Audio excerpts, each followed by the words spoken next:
Gelato Remix.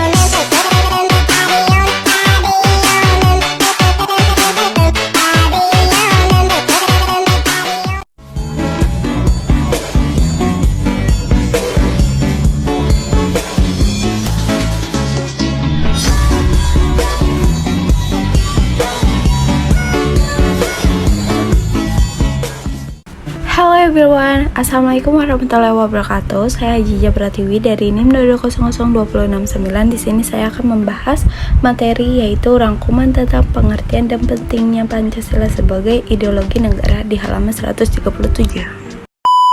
Istilah ideologi berasal dari kata idea yang berarti gagasan, konsep pengertian dasar, cita-cita, dan logis yang berarti ilmu. Jadi secara harfiah, ideologi berarti ilmu tentang pengertian dasar, ide, atau cita-cita. Cita-cita yang dimaksud adalah cita-cita yang tetap sifatnya harus dapat dicapai, sehingga cita-cita itu sekaligus merupakan dasar pandangan paham. Ideologi yang semula berarti gagasan, ide, cita-cita itu berkembang menjadi suatu paham mengenai seperangkat nilai atau pemikiran yang oleh seseorang atau sekelompok orang menjadi suatu pegangan hidup.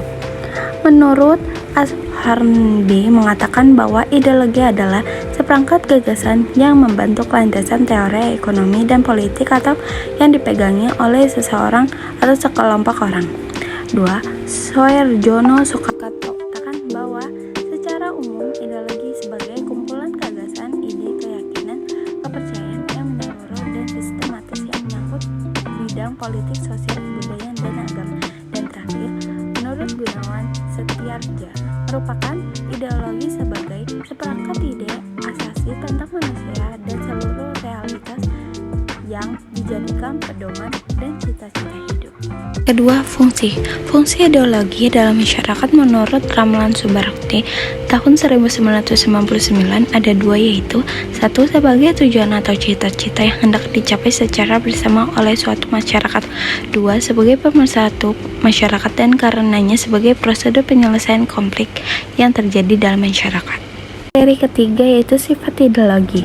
Ada 3 dimensi sifat ideologi, yaitu dimensi realitas, dimensi idealisme, dan dimensi fleksibilitas.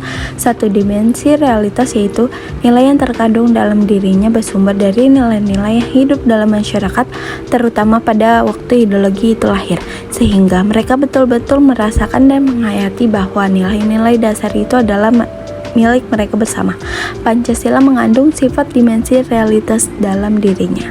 2. Dimensi idealisme yaitu ideologi mengandung cita-cita yang ingin dicapai dalam berbagai bidang kehidupan bermasyarakat, berbangsa, dan bernegara. Pancasila bukan saja memenuhi dimensi idealisme, tetapi juga berkait dengan dimensi realitas.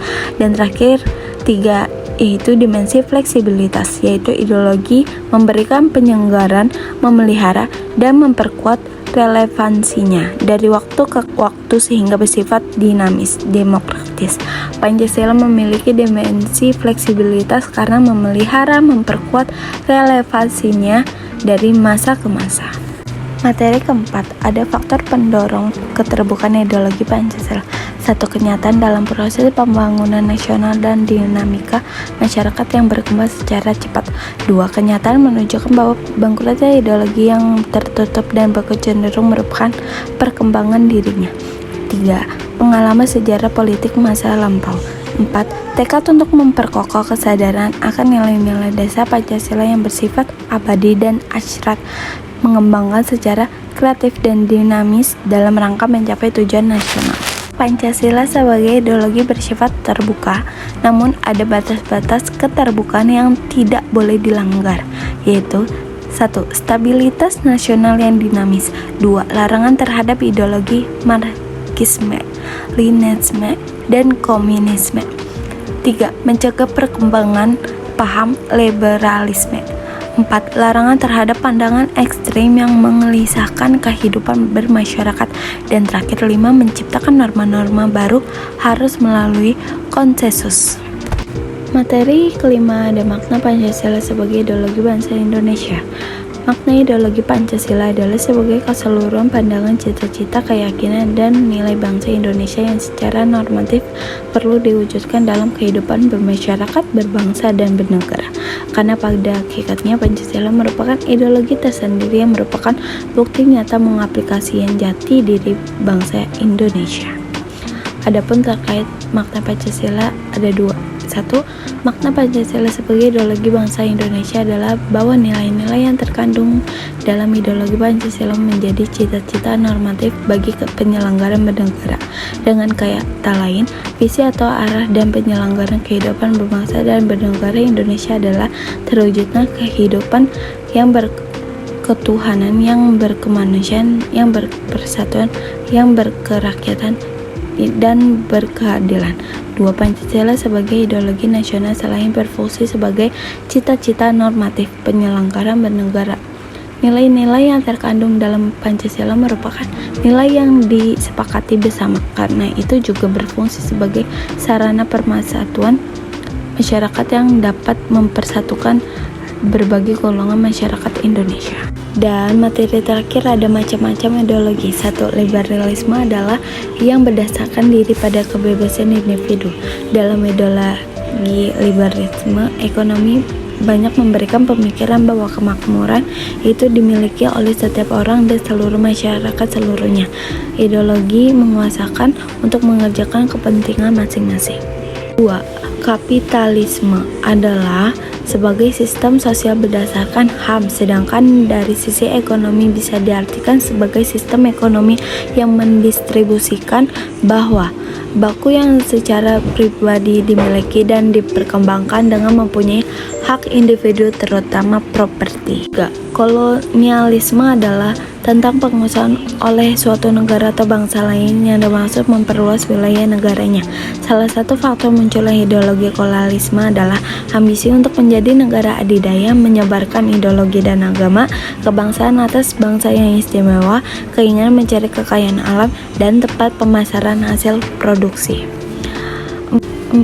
Marxisme muncul karena terjadi kekacauan terhadap ideologi kapitalitas yang mengakibatkan perbedaan kelas, menimbulkan penderitaan kaum proletar sedangkan kaum borjuis semakin kaya. Marxisme mengenal perbedaan kelas, perekonomian negara, dan hak milik bersama diatur oleh negara. Marxisme yang primer dalam hidup adalah materi. Marxisme menimbulkan pahaman baru, yaitu sosialisme yang menyatakan bahwa milik bersama tidak bisa direalisasikan. Dan 5. Sosialisme adalah ideologi yang merupakan struktur milik sosial dan politik masyarakat akan membangun sebuah masyarakat baru yang berbeda-beda sesuai dengan aliran sosialisme. 6. Fasisme adalah berasal dari kata fascio di combattimento atau persatuan perjuangan, menyusun negara yang otoriter serta totaliter. Terakhir 7.